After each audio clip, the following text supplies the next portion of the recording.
আপনি যখন শুরু করবেন বিনা তেলে বাসায়, তখন আপনাদের অ্যাসিডিটির প্রবলেম বাসায় যার যার আছে সব প্রবলেম এক সপ্তাহের মধ্যে গায়েব হয়ে যাবে। এটা আমার নিজের চোখে দেখা।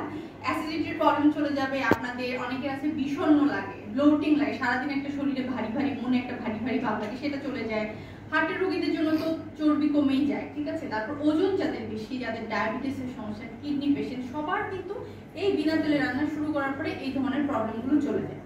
এখন সমস্যা হচ্ছে একটা জায়গায় হয়, সেটা হচ্ছে শুরু করাটা কঠিন। হ্যাঁ, কারণ এটা যারা তেল দিয়ে রান্না করেন তারা দেখা যায় যে একদমই প্রথমে খুবই মনোক্ষুণ্ণ হয়ে যান যে তেল ছাড়া কিভাবে সম্ভব। তো আপনাদের জন্য বলবো, যদি শুরু করতে অনেক কষ্ট হয়, প্রথমে আপনি একবারে পুরোটা বাদ দিয়ে 1-2 ফোঁটা দিয়ে ট্রাই করতে পারেন, তবে তেল ছাড়াও কিন্তু রান্না করা সম্ভব। স্যারের ভিডিও থেকে আপনারা খেয়াল করেছেন যে সব ধরনের মশলা খেতে হবে, আদা রসুন পেঁয়াজ বাটা, জিরা ধনিয়া টমেটো ধনিয়া পাতা, এগুলো দিয়ে আপনি যখন এটাকে ফ্রাই করবেন, হ্যাঁ হালকা পানিতে ফ্রাই করবেন, দেখবেন যে এই খাবারটা কিন্তু সুন্দর একটা কাঁচা গন্ধটা চলে যাওয়ার পরে মশলার একটা সুন্দর একটা ফ্লেভার চলে আসে, ঠিক আছে। একটু ধৈর্যশীল হতে হবে, বাট আমি চাই যে আপনারা এটা শুরু করেন। হ্যাঁ, কোনো প্রবলেমে পড়লে আমাদেরকে বলবেন, আমরা হেল্প করবো, কোনো অসুবিধা নেই। এটা হচ্ছে তেল ছাড়া রান্নার বিষয়। এরপরে ব্যায়াম করা। ব্যায়াম করা খাবার দাবারের মতো ইম্পর্টেন্ট। আপনি যারা ব্যায়াম করেন তারা দেখবেন যে কয়েকদিন ব্যায়াম না করলে শরীরের মধ্যে কেমন যেন লাগে, লাগে না? কেউ কি আছেন যেখানে প্রতিদিন ব্যায়াম করেন? একজন পাওয়া গেছে, 2, 3, 4, বাহ, ভেরি গুড, খুব ভালো লাগলো যে আপনারা ব্যায়াম করছেন রেগুলার।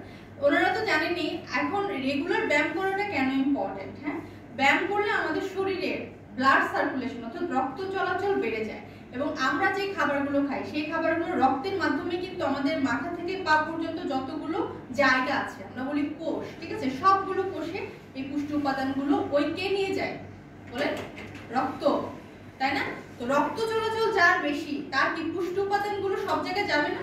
আমার এই নখের আগে পুষ্টি দরকার, ঠিক আছে, আমি খেলাম পেটের মধ্যে, তো এই পেটের মধ্যে থেকে পুষ্টিটা তো আমার নখের এখানে আসতে হবে, কে নিয়ে আসবে? এটা রক্ত নিয়ে আসবে, ব্লাড নিয়ে আসবে। তো আমি ব্লাড সার্কুলেশন যত বাড়াবো আমার শরীরে পুষ্টি তত সার্কুলেট হবে, সব জায়গায় যাবে এবং আমাকে তত বেশি শক্তি দিবে, ঠিক আছে। আমার অঙ্গ প্রত্যঙ্গগুলো ভালো থাকবে, আমার মস্তিষ্ক ভালো কাজ করবে, কারণ মস্তিষ্ক পুষ্টি পাবে। আমি মনে করি যে আমাদের শরীরের যাবতীয় কাজ সুন্দরভাবে হওয়ার জন্য আমাদের অবশ্যই এক্সারসাইজ করার প্রয়োজন। এক্সারসাইজ করলে ওজন কমে, আপনারা জানেন। মানসিক চাপ যাদের বেশি, এক্সারসাইজ করলে আমাদের স্ট্রেস শরীর থেকে প্রকৃতিতে ছড়িয়ে যায়, প্রকৃতি আমাদের স্ট্রেস গুলো নিয়ে ফেলে। তো অবশ্যই আপনারা এক্সারসাইজ করবেন। এবং এক্সারসাইজের ব্যাপারে যে দুটো প্রশ্ন আমার কাছে খুব আসে, একটা হচ্ছে কত সময় ব্যায়াম করব। এখন আসলে অনেক সময় ব্যায়াম করতে হয় সত্যি বলতে। হ্যাঁ, 7000 স্টেপ তো কম না, হ্যাঁ, বা 9000 স্টেপ, মিনিমাম কত 5 থেকে 7 কিলোমিটার একদিনে হাঁটতে হয়, অনেক বেশি না? অনেক বেশি। তো যারা হাঁটেন তাদের কাছে আসলে বেশি না, দেখা যায় এতটুকু না হাঁটলে তাদের কাছে আবার কষ্ট হয়, কষ্ট লাগে রেগুলার যারা হাঁটেন। কিন্তু যারা এখনো রেগুলার হাঁটেন না, চেষ্টা করবেন যে অন্তত 15 থেকে 20 মিনিট বা আধা ঘন্টা করে শুরু করতে। বেনিফিটটা আপনি যখন পাওয়া শুরু করবেন, আপনি কিন্তু নিজেকে থ্যাংক ইউ দিবেন যে বাহ, আমার আগের থেকে অনেক ভালো লাগে। এটা একটু শুরু করবেন এবং সকাল টাইমে হাঁটার চেষ্টা করবেন যখন পেট খালি থাকে। একটু অল্প খাবার দাবার, বেশি খাবার দাবার নিয়ে হাঁটা কষ্ট, শরীর ভারী হয়ে যায়, ঠিক আছে। এটা একটু করতে হবে। নেক্সট হচ্ছে যোগা মেডিটেশন। এটা সম্পর্কে কেউ কি কিছু জানেন? এটা পরিচিত তো? এটা মেডিটেশন শব্দটা যোগা সম্পর্কে কোনো ধারণা? অসুবিধা নেই, না থাকলেও কোনো সমস্যা নেই, আমি বলে দিচ্ছি। সেটা হচ্ছে এটা হচ্ছে একটা মাইন্ডফুলনেস আমরা যেটা বলি। এই যে আপনারা সবাই বসে আছেন, আমার কথাটা শুনছেন, শোনার চেষ্টা করছেন, এটা একটা মেডিটেশন। মেডিটেশনের কিন্তু কোনো নির্দিষ্ট, অনেকে বলে যে ধ্যান করা বসে, হ্যাঁ, বড় বড় শ্বাস নেওয়া, শ্বাসটা ছাড়া, হ্যাঁ, সেটা একটা মেডিটেশনের একটা ফর্ম। বাট নামাজ একটা মেডিটেশন, ঠিক আছে। আমরা যখন মনোযোগ দিয়ে খাবারটা খাই সেটা একটা মেডিটেশন। আমরা যখন অফিসে মন দিয়ে কাজ করি সেটা একটা মেডিটেশন। প্রত্যেকটা কাজই একটা মেডিটেশন। এখন এই যে কাজগুলো আমরা সারাদিনে করি সেই কাজগুলোর জন্য একটা মেডিটেশন আছে। সেটা কেমন? সেটা হচ্ছে একটা ব্রিদিং এক্সারসাইজ আমরা বলি। এটা যখন আমরা করি আমরা নিজেদের সাথে খুব ভালো যোগাযোগ স্থাপন করতে পারি এবং সেই যোগাযোগটা আমাদের সব কাজে প্রভাব ফেলে। সেটা কি জিনিস? সেটা হচ্ছে সোজা হয়ে বসে, নিজের দ্বারা সোজা করে, আমরা একটু করি, হ্যাঁ, দেখি তো পারি কিনা।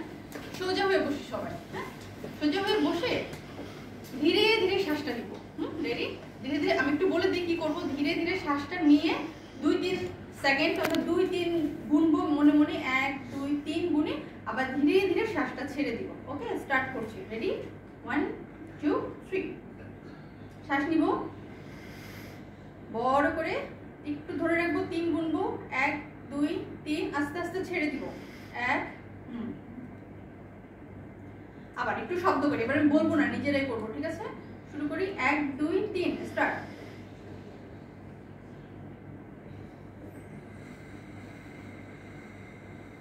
ঠিক আছে, থ্যাংক ইউ। একটু ভালো লাগছে না স্বাভাবিকের থেকে? একটু মাথার মধ্যে ভালো লাগার কথা। আমি তো জাস্ট 2 বার প্র্যাকটিস করেছি আমরা।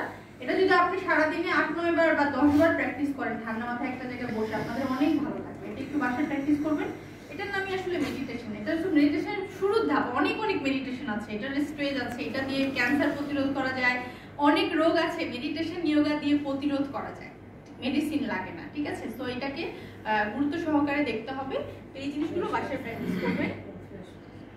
এরপর আমরা চলে যাচ্ছি পানি পান। পানি পান করাটা ব্যায়ামের মতো ইম্পর্টেন্ট, কারণ আমি রক্তের কথা বললাম না, রক্ত আমাদের সব জায়গায় পুষ্টি নিয়ে যায়, সেম কাজটা কিন্তু পানিই করে। পানির অভাব যখন আমাদের শরীরে হয়ে যায়, ওই একই সমস্যা হয়। ওই ব্লাড, আমাদের ব্লাডের যে ভলিউম, মানে কি বলি, ব্লাড যে মানে সুন্দরভাবে কাজ করবে, বা একটা ধরেন আমি কথার কথা 1 গ্লাস পানি ভরবো, 1 গ্লাস পানিতে যদি আমি আধা পানি দিই, তাহলে তো ওটা গ্লাস পূর্ণ হলো না। গ্লাসটা পুরো ভর্তি থাকার জন্য, অর্থাৎ রক্তের যে পুরো আমার যে স্ট্রাকচার, সেটা ঠিক রাখার জন্য পানিটা সবথেকে বেশি প্রয়োজন। বলে না আমাদের শরীরে 70%ই পানি। সো শরীরের যাবতীয় কাজ ঠিকমতো হওয়ার জন্য পানি প্রয়োজন। আপনার যদি মাথা ঝিমঝিম করে, আপনার যদি মানে মানসিক চাপ বেশি হয়, আপনার যদি গরম লাগে, আপনার যদি ঠান্ডা লাগে, যে কোনো শারীরিক অবস্থা যখন আপনার ফিল হবে, আপনি খালি একটু রিমাইন্ডার দিবেন পানি খাচ্ছেন কিনা। খেয়াল করে দেখবেন 80% টাইমে আমাদের পানি খাওয়া হয় না বলে আমাদের শরীর খারাপ লাগে, মাথা ব্যথা করে, ঠিক আছে? এটা একটু সারাদিনে রিমাইন্ডার দিবেন এবং চেষ্টা করবেন যে 2টা থেকে 3টা 4টা 5টার মাঝখানে 2-3 লিটার পানি খেয়ে ফেলতে। কারণ সন্ধ্যার পরে পানি খেলে দেখা যায় অনেক সময় ওয়াশরুমে, বিশেষ করে বয়স্ক যারা আছেন, ঘুম হয় না, ওয়াশরুমে যাওয়ার একটা চাপ আসে, ঠিক আছে? এটা হচ্ছে পানির ব্যাপারে ইনস্ট্রাকশন। এটা হচ্ছে প্রকৃতির সাথে সময় কাটানো। হ্যাঁ, আজকে কিন্তু সব ন্যাচারাল। আমি খুব মানে সারফেস এরিয়া থেকে কথা বলছি, কোনো বায়োকেমিস্ট্রি বা কোনো কেমিস্ট্রি কিছু বলছি না, ঠিক আছে? বডির কোনো স্ট্রাকচার নিয়ে কথা বলছি না। আমি খুব খুব স্বাভাবিক কিছু বিষয় নিয়ে কথা বলছি, যেন এই জিনিসগুলো আপনাদের মনে থাকে, আমাদের যেগুলো খুব দরকার। হ্যাঁ, আচ্ছা, এখানে যেটা বিষয়, প্রকৃতির সাথে সময় কাটাতে বলা হয়েছে, কারণ প্রকৃতিতে কিছু ঔষধ আছে, যে ঔষধগুলো আমাদের দোকানে কিনে খেতে হয়। আমরা কি কেউ জানি সেই ঔষধের নাম কি, কে কি, মানে কেমন কি? ভিটামিন ডি, রাইট, একজন আনসার দিয়েছে। হ্যাঁ, আরো কিছু হরমোনাল ব্যাপার থাকে। হ্যাঁ, আমাদের যাবতীয় অনুভূতি কিন্তু আমাদের হরমোন আমাদেরকে হ্যান্ডেল করে। ভালো থাকার কিছু হরমোন আছে, খারাপ থাকার কিছু হরমোন আছে। আমরা যখন প্রকৃতির কাছে যাই, হ্যাঁ, সূর্যের আলোর কাছাকাছি যাই, আমাদের ভালো ভালো হরমোনগুলো অটোমেটিক্যালি রিলিজ হয়, যেটা আমাদের ওষুধ খেয়ে রিলিজ করতে হয়। তো ওই মেডিসিনটা আমাদের বেঁচে গেল। 1 2 হচ্ছে উত্তর এসেছে এখান থেকে ভিটামিন ডি, ঠিক আছে? এটা খুবই খুবই দামি একটা ভিটামিন। দামের দিক দিয়ে অবশ্যই দামি পিস হিসাবে চিন্তা করলে, বাট ওইটা থেকে বেশি দামি হচ্ছে ভিটামিন ডি। আমাদের শরীরে নানান ধরনের কাজ করে থাকে, ঠিক আছে? খুব ইম্পর্টেন্ট একটা ভিটামিন ডি, যেটা আমরা সানলাইট থেকে পেয়ে থাকি, এবং বাংলাদেশে ম্যাক্সিমাম মানুষেরই এই যে ভিটামিন ডি ডেফিসিয়েন্সি থাকে, কারণ রোদে যাওয়া হয় না, ঠিক আছে? এবং যাওয়ার একটা নির্দিষ্ট সময় আছে, সারাদিন গেলে কিন্তু হবে না। সকাল 10টা থেকে 12টা বা 9টা থেকে 12টার সময় যে রোদ আছে, সম্ভব হলে সানস্ক্রিন ক্রিম আছে না, বাজারে কিনতে পাওয়া যায়, দেখবেন ওই যে ডিসপেন্সারি তো আছে, ওগুলো একটু মেখে আপনারা রোদে চলে যাবেন 1 ঘন্টার জন্য, আধা ঘন্টার জন্য। সারাদিনের একটা ভালো লাগার অনুভূতি সেখান থেকে নিয়ে আসবেন, ঠিক আছে? এটা করতে হবে। এরপরে ঘুমটা খুবই ইম্পর্টেন্ট, কারণ ঘুমালে আমাদের ওই যে বললাম না, আমাদের সব কিছু করে হরমোন, আমাদের শরীরে যাবতীয় ভালো লাগা, মন্দ লাগা, খিটমিট লাগা, বিষণ্ণ লাগা, সব অনুভূতি কিন্তু হরমোনাল ব্যাপার, ঠিক আছে? আমাদের যখন ঘুম ভালো হয়, আমাদের মেলাটোনিন নামক একটা দারুণ চমৎকার হরমোন নিঃসৃত হয়, যেটা আমাদের ঘুমানোর টাইম হতে হবে রাতে। আমরা যদি দিনের আলোতে এরকম লাইটের মধ্যে ঘুমাই, আমাদের সেই হরমোন রিলিজ হবে না, এবং রিলিজ হওয়ারও একটা সময় আছে, সেটা হচ্ছে রাতের বেলা, গভীর রাতে রিলিজ হয়। এখন তো routine, sorry to say, routine পাল্টে গেছে। আপনাদের না পাল্টালো, দেখা যায় আমাদের থেকে যারা একটু কম জেনারেশন, যারা ইয়াং এজ আছে, দেখা যায় যে দিনকে রাত, রাতকে দিন করে, মানে হরমোনাল ব্যাপার স্যাপারগুলো উল্টাপুল্টা হয়ে, মানে অনেক কিছু এখন হচ্ছে। হ্যাঁ, তো চেষ্টা করতে হবে যে রাতের বেলা ঘুমাতে। এর জন্য আমি ছবি যেটা দিয়েছি, আমি চেষ্টা করেছি একটু অন্ধকার ছবি দিতে, যেন বুঝতে সুবিধা হয়। আরেকটা বিষয় আমি এখানে বলি ঘুমের ব্যাপারে, যেটা সব থেকে বেশি ব্যাঘাত ঘটায়, সেটা হচ্ছে মোবাইল ফোন। হ্যাঁ, মোবাইল ফোন থেকে দূরে থাকবেন ঘুমের আগে, ঘুমের 2 ঘন্টা আগে মোবাইল ফোন অন্য একটা রুমে রাখবেন বা সাইলেন্ট মোডে নিয়ে যাবেন। যাবতীয় যা কাজ আছে সকাল সকাল মোবাইল ফোনটা সেরে ফেলবেন এবং সারা দিনে একটা সময় আপনারা মোবাইল ফোনটা দূরে রাখতে থাকার চেষ্টা করবেন, ঠিক আছে? এটা আপনাদের অনেক কাজ, বিশেষ করে ঘুম ভালো হতে অনেক সহযোগিতা করবে। আরেকটা ছোট্ট ইনফরমেশন দিতে চাই, রাতের বেলা 8 থেকে 9 ঘন্টা ঘুমাতে হবে। এখানে 7 থেকে 8 ঘন্টা লেখা আছে, 8 ঘন্টা তো মিনিমাম ঘুমাতেই হবে। এবং দিনের বেলা যাদের ঘুমের অভ্যাস আছে, এটা অভ্যাসটা ত্যাগ করতে হবে, কারণ দিনে যারা 2-3 ঘন্টা ঘুমান তাদের কিন্তু রাতে আবার যে পুরোপুরি ঘুমটা আশা করা ভুল হবে, কেমন? এটা একটু ফোকাস করতে হবে। আচ্ছা, এরপরে স্লাইড শেষ প্রায়, এখানে বেসিক দু একটা কথা আছে আমি একটু বলে দিচ্ছি। এটা হচ্ছে কৃতজ্ঞতা প্রকাশ করা। কৃতজ্ঞতা প্রকাশ করা, আচ্ছা একটু জিজ্ঞাসা করি আপনাদের কেমন লাগছে? আমি বুঝাতে পারছি তো, কথা তো বুঝতে যাচ্ছে না? খুব ভালো লাগছে। আচ্ছা, একটু মানে পেলে ভালো লাগে যে আসলে আমি একাই কথা বলে যাচ্ছি, আপনাদের কোনো সাড়া নাই। হ্যাঁ, থ্যাংক ইউ। আচ্ছা, কৃতজ্ঞতা প্রকাশ করার বিষয় একটু বলি, সেটা হচ্ছে এই মুহূর্তে আমাদের যা কিছু আছে এটা নিয়ে আলহামদুলিল্লাহ বলা, এটাই হচ্ছে কৃতজ্ঞতা প্রকাশ করা। এখন এটার বেনিফিট কি? এটার বেনিফিট অনেক অনেক, ঠিক আছে? জীবনে সবসময় কি কি জিনিস আছে এগুলোর দিকে ফোকাস করা উচিত। যেমন আজকে আমরা যেটা সেমিনারে আসতে পারছি, খেয়াল করে দেখুন আজকে অনেকেই কিন্তু অসুস্থ, হসপিটালাইজড, বা অনেকের অনেক সমস্যা, নানান ধরনের সমস্যা, এখানে তো সবাই আসতে পারেনি। হয়তো আপনারা যারা এসেছেন আরো ধরেন 50 জন হয়তো মনে মনে ভেবেছিল আমি ওই সেমিনারটা শনিবার 11টায় যেতে চাই, কিন্তু আসতে পারে নাই। আপনারা সো লাকি যে আপনারা আসতে পারছেন। ইভেন ধরেন আমার কথা, আমি অনেক লাকি যে আপনাদের সামনে দুটো কথা বলতে পারতেছি। আমি তো অসুস্থ হয়ে যেতাম বা অন্য কোনো কিছু হতে পারতো, তাই না? এর জন্য সবারই কিন্তু থ্যাঙ্কফুল হওয়া উচিত। এমন না যে মানে অনেক বড় কিছুর জন্য থ্যাঙ্কফুল হতে হবে, আজকে বেঁচে আছে এটার জন্য থ্যাংক ইউ বলি আল্লাহকে, তাই না? আলহামদুলিল্লাহ। এই ছোট ছোট অ্যাপ্রিসিয়েশন গুলো কিন্তু লাইফে খুব ইম্পর্টেন্ট। হ্যাঁ, আমি সেটাই বলেছি, এই সময় আপনারা প্রত্যেকটা টাইমে লাইফে দেখবেন যে আজকে সেমিনার থেকে বের হয়ে যাবেন, হয়তো আপনার যার যার জীবনে অ্যাটাচড হয়ে যাবেন, বাট সবসময় মাথায় রাখবেন আপনি যদি পজিটিভনেস খুঁজেন, আপনি যদি কৃতজ্ঞতা প্রকাশ করার জিনিস খুঁজেন, আপনি খুঁজে পাবেন, but you have to find, আপনাকে খোঁজার চেষ্টা করতে হবে, ঠিক আছে? তো আপনারা পারবেন আমি জানি, যেহেতু আপনারা আজকে সেমিনারে আসছেন আপনারা এটাও পারবেন আই থিঙ্ক। ওকে, এরপর নিজের সাথে ভালো সময় কাটানো। বল না, নিজে বাঁচলে ভাবেন নামে একটা কথা আছে না, কথাটা কিন্তু অনেকটুকু সত্যি। আজকে যদি আপনি অসুস্থ হন, খেয়াল করে দেখবেন আপনার দুনিয়াদারির কোনো কিছু ভালো লাগবে না। সব থেকে বেস্ট খাবারটা আপনাকে দিলে আপনার সেই খাবার খেতে ইচ্ছা করবে না, সব থেকে বেস্ট জায়গায় ঘুরতে নিলে ঘুরতে যেতে ইচ্ছা করবে না, প্রিয় মানুষটা পাশে এসে বসলো তার চেহারা আপনার কাছে ফ্যাকাশে লাগবে। আর যদি আপনি সিক থাকেন, ঠিক আছে, নিজেকে সুস্থ রাখার দায়িত্ব কার?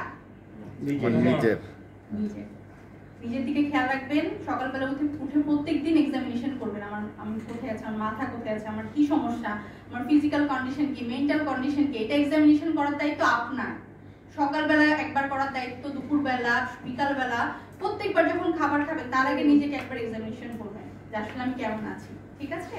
এটা গেল ইতিবাচক থাকা, হাসি খুশি থাকা। আমি বলেছি ইতিবাচক থাকলে, হাসি খুশি থাকলে কিছু ভালো হরমোন নিঃসৃত হয় যেগুলো আমাদেরকে পরিচালিত করে। সো এগুলো প্র্যাকটিস করবেন।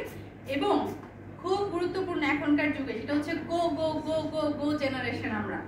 আমরা সারাক্ষণ শুধু কাজ করতে চাই, ঠিক আছে? কাজ না করলে আমাদেরকে মনে হয় যে আমরা অলস হয়ে যাচ্ছি, এগুলো বলা হয় আমাদেরকে। ঘরে থাকলে আমাদেরকে দ্রুত ঘর থেকে বের করে যে কাজ করো কাজ করো এইসব বলা হয়। বাট মাথায় রাখবেন, বিশ্রাম নেওয়া কিন্তু অলসতা না, ঠিক আছে? বিশ্রাম নেওয়া অর্থ আপনি যখন ঘুমাবেন, ঠিক আছে, ঘুমটা হচ্ছে আপনার পরবর্তীতে যেন আপনি কাজটা সুন্দরভাবে করতে পারেন সেটার একটা প্রিপারেশন। ইভেন শুধু ঘুমই তো আমাদের বিশ্রাম না, দেখা যায় যে সারাদিনে কয়েকবার করে কিন্তু বিশ্রাম নিতে হয়। একটু চা খাওয়ার সময়, বা আপনি কলিগের সাথে একটু কথা বলছেন, বা বাসা পরিবারের সাথে কথা বলছেন, টানা কাজ করবেন না, এটা আপনাদের বার্ন আউট হওয়ার সম্ভাবনা কমে যাবে। যে কাজের চাপে আসে না বলে পাগল হয়ে গেছে ও, বা হচ্ছে ও সিক হয়ে গেছে, হসপিটালাইজড হয়ে গেছে, এরকম হয়ে যাবেন না, ঠিক আছে? মাঝে মাঝে বিরতি নেবেন, ঘুরতে যাবেন, হ্যাঁ, যেটা ভালো লাগে সেটা করবেন। যে সেমিনার আসছেন, এটাও একটা বিরতি, চিন্তা করেন যে নিজেকে কিছু সময় দিলেন, ভালো সময়, ঠিক আছে? এভাবে করে নিজেকে পরিচালিত করতে হবে। মোটামুটি আমার জ্বালাতন করা শেষ, এখন আপনারা আপনাদেরকে জ্বালাতন করা শুরু করবেন। হ্যাঁ, একটা প্রশ্ন আমি নিব। আচ্ছা, একটু বলে দিই তার আগে, আমি প্রশ্নের একটা দুটো প্রশ্ন নিব, যদি আমাদের টাইম খুব কম। আমাদের ডাক্তার আছেন, আমরা আছি, যদি আপনাদের ডাক্তার দেখাতে হয় রিসিপশনে চলে যাবেন সরাসরি। যে কোনো প্রশ্ন থাকলে, ডাক্তারের অ্যাপয়েন্টমেন্ট নেওয়া থাকলে সেখান থেকে নিয়ে নেবেন, ঠিক আছে? আমাদেরকেও দেখানো যাবে। আচ্ছা, আমি প্রশ্ন উত্তর যদি আপনার, হ্যাঁ প্লিজ।